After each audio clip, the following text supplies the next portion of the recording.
জানিয়ে দিব এই মুহূর্তে আমাদের হাতে এসেছে গুরুত্বপূর্ণ আপডেট আন্তর্জাতিক সংবাদের শিরোনাম।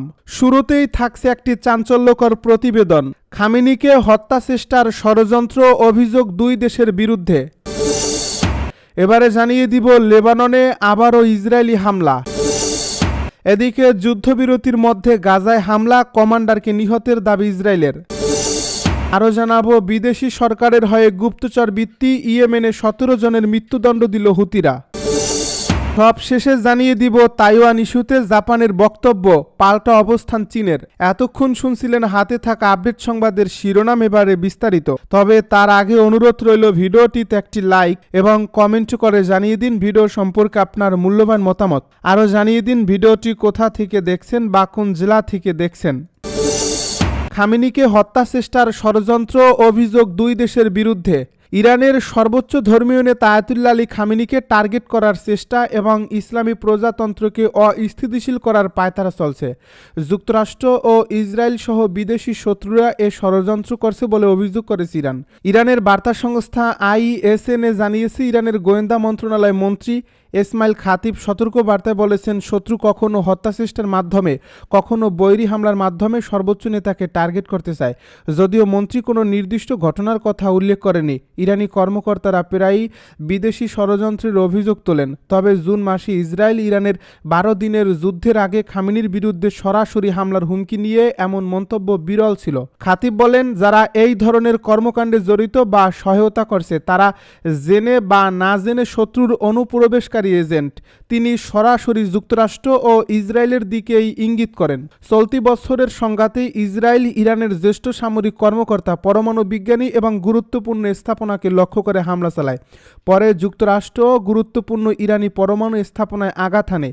ওই সময়ে এমন রিপোর্ট প্রকাশিত হয়েছিল যে যুদ্ধকালীন মার্কিন প্রেসিডেন্ট ডোনাল্ড ট্রাম্প ইসরায়েলের খামেনিকে হত্যার পরিকল্পনায় ভেটো দিয়েছিলেন, কারণ এতে ইসরায়েল ইরান যুদ্ধ আরও তীব্র হতে পারত। এ বিষয়ে প্রশ্ন করা হলে ইসরায়েলের প্রধানমন্ত্রী বেনিয়ামিন নেতানিয়াহু জবাব এড়িয়ে যান, তবে বলেন এমন পদক্ষেপ সংঘাতের অবসান ঘটাতে পারে। লেবাননে আবারও দখলদার ইসরায়েলি বাহিনীর হামলা। লেবাননে আবারও হামলা চালিয়েছে ইসরায়েল। দেশটির এই হামলায় লেবাননের প্রতিরোধ যোদ্ধা হিজবুল্লাহর শীর্ষ কমান্ডারকে লক্ষ্যবস্তু করার দাবি করেছে ইসরায়েল।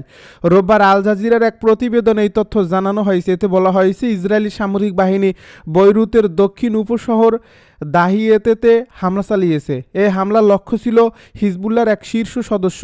রোববারের এই হামলা 1 বছর আগে ইসরায়েল ও হিজবুল্লাহর মধ্যে স্বাক্ষরিত যুদ্ধবিরতির আরেকটি প্রকাশ্য লঙ্ঘন হিসেবে দেখা হচ্ছে। ইসরায়েল তাদের সংক্ষিপ্ত বিবৃতিতে এই হামলাকে নির্ভুল লক্ষ্যভেদ বলে উল্লেখ করছে, তবে এ বিষয়ে বিস্তারিত কিছু জানায়নি। হিজবুল্লাহও এখনও কোনো মন্তব্য করেনি। লেবাননের ন্যাশনাল নিউজ এজেন্সি জানিয়েছে, বৈরুতের দক্ষিণাঞ্চলের হেরেইক এলাকায় একটি অ্যাপার্টমেন্ট ভবনে 2টি ক্ষেপণাস্ত্র নিক্ষেপ করা হয়। এতে একাধিক ব্যক্তি আহত হন এবং ভবন আশপাশের গাড়ি ও দোকানে ব্যাপক ক্ষতি হয়। এই হামলার পরপরই অ্যাম্বুলেন্স ঘটনাস্থলে পৌঁছে আহতদের নিকটস্থ হাসপাতালে নিয়ে যায়। স্থানীয় গণমাধ্যমের প্রকাশিত ভিডিওতে দেখা গেছে, ধোঁয়ার বিশাল মেঘ আকাশে উঠছে এবং অসংখ্য মানুষ ক্ষতিগ্রস্ত এলাকায় জড়ো হয়েছে। যুদ্ধবিরতির মধ্যে গাজায় হামলা, কমান্ডারকে নিহতের দাবি ইসরায়েলের। যুদ্ধবিরতির মধ্যে গাজায় হামলা চালিয়েছে ইসরায়েল। এ হামলায় ফিলিস্তিনের স্বাধীনতাকামীদের সংগঠন হামাসের এক স্থানীয় কমান্ডারকে হত্যার দাবি করা হয়েছে। রোববার আরব নিউজের এক প্রতিবেদনে এই তথ্য জানানো হয়েছে। ইসরায়েলি বাহিনীর এক পোস্টে কমান্ডারটির পরিচয় আলা আল হাদিদি হিসেবে দেওয়া হয়েছে। তিনি হামাসের প্রোডাকশন হেডকোয়ার্টারে সরবরাহ বিভাগের প্রধান ছিলেন বলে দাবি করা হয়েছে। জানানো হয়েছে, শনিবার গাজার বিভিন্ন স্থানে পরিচালিত আক্রমণের মধ্যে তাকে লক্ষ্যবস্তু করা হয়। হামাস এখনও আল হাদিদির নিহত হওয়া নিয়ে কোনো বিবৃতি দেয়নি। এর আগে শনিবার ইসরায়েল গাজায় একাধিক বিমান হামলা চালায়। প্রধানমন্ত্রী বেনিয়ামিন নেতানিয়াহু দাবি করেন, হামাসের এক যোদ্ধা ইসরায়েলি নিয়ন্ত্রিত ভূখণ্ডে প্রবেশ করায় এই হামলা চালানো হয়। তার মতে, ওই অভিযানে হামাসের 5 জন সিনিয়র সদস্য নিহত হয়েছে। বিদেশি সরকারের হয়ে গুপ্তচর বৃত্তি, ইয়েমেনে 17 জনের মৃত্যুদণ্ড দিল হুতিরা। বিদেশি সরকারের হয়ে গুপ্তচর বৃত্তির অভিযোগে 17 জনকে দোষী সাব্যস্ত করে মৃত্যুদণ্ডে রায় দিয়েছে ইয়েমেনের হুতি সরকার। শনিবার রাজধানী সানার বিশেষায়িত ফৌজদারি আদালতে রায় দিয়েছে। সংবাদ সংস্থা সাবা জানিয়েছে, আসামিদের বিরুদ্ধে 2024-2025 সময়কালে ইয়েমেনের সঙ্গে শত্রুতাপূর্ণ অবস্থায় বিদেশি দেশগুলোর সঙ্গে গুপ্তচর বৃত্তির অভিযোগ ছিল। দোষী সাব্যস্ত ব্যক্তিরা আমেরিকান, ইসরায়েলি এবং সৌদি গোয়েন্দা সংস্থার সঙ্গে যুক্ত একটি গুপ্তচর নেটওয়ার্কের অংশ ছিল। এছাড়া আদালত আরও একজন পুরুষ এবং একজন নারীকে 10 বছরের কারাদণ্ড দিয়েছে। এক আসামিকে খালাস দেওয়া হয়েছে। সাবা জানিয়েছে, আসামিরা সৌদি আরব, ব্রিটেন এবং যুক্তরাষ্ট্রের গোয়েন্দা কর্মকর্তাদের পাশাপাশি ইসরায়েলের গোয়েন্দা সংস্থা মোসাদের সঙ্গে সহযোগিতা করছে। আসামিরা কয়েক ডজন রাষ্ট্রীয় নেতাদের অবস্থান এবং গতিবিধি সম্পর্কে তথ্য, সেই সঙ্গে ক্ষেপণাস্ত্র সম্পর্কে তথ্য সরবরাহ করেছিল। তাদের তথ্যে বেশ কয়েকটি সামরিক, নিরাপত্তা এবং বেসামরিক স্থানে হামলা করা হয়েছিল, যার কারণে কয়েক ডজন লোক মারা গিয়েছে এবং অবকাঠামো ব্যাপকভাবে ধ্বংস হয়েছে। 2023 সালের শেষের দিকে গাজায় দখলদার ইসরায়েলের আক্রমণের পর হুতিরা ইসরায়েল এবং লোহিত সাগরে জাহাজে ক্ষেপণাস্ত্র ও ড্রোন হামলা শুরু করে।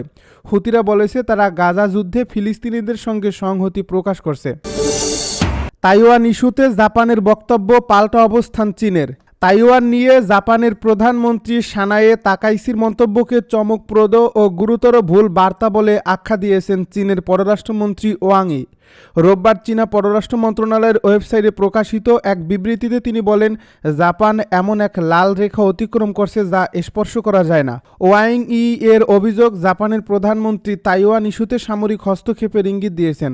7 নভেম্বর জাপানি সংসদে প্রশ্ন উত্তর পর্বে তাকাইসি বলেন, চীনের সম্ভাব্য আক্রমণের পরিস্থিতিতে টোকিও সামরিক প্রতিক্রিয়া জানাতে পারে, যা চীন কঠোরভাবে বিরোধিতা করছে।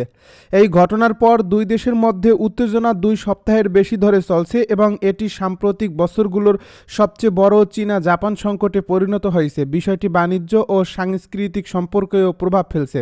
এমনকি বেইজিং শুক্রবার জাতিসংঘ মহাসচিবের কাছেও আনুষ্ঠানিক অভিযোগ জানিয়েছে। এই প্রতিবেদনে বলা হয়েছে, চীন তাইওয়ানকে নিজের ভূখণ্ড বলে দাবি করে এবং প্রয়োজনে শক্তি প্রয়োগের কথা অস্বীকার করেনি। অন্যদিকে তাইওয়ান বলছে তাদের ভবিষ্যৎ শুধু দ্বীপের জনগণের সিদ্ধান্তেই নির্ধারিত হবে, বেইজিংয়ের নয়। জাপানের পররাষ্ট্র মন্ত্রণালয় রোববার ওয়াং ই এর মন্তব্যে আনুষ্ঠানিক প্রতিক্রিয়া দেয়নি, তবে শনিবার টোকিও জানায় চীনের অভিযোগ সম্পূর্ণরূপে অগ্রহণযোগ্য।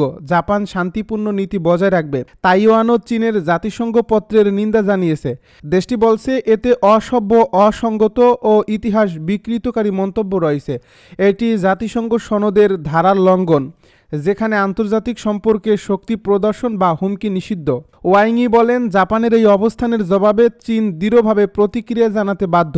সার্বভৌমত্ব, ভৌগোলিক অখণ্ডতা ও যুদ্ধ পরবর্তী অর্জিত স্থিতিশীলতা রক্ষার বিষয়টিও উল্লেখ করেন তিনি।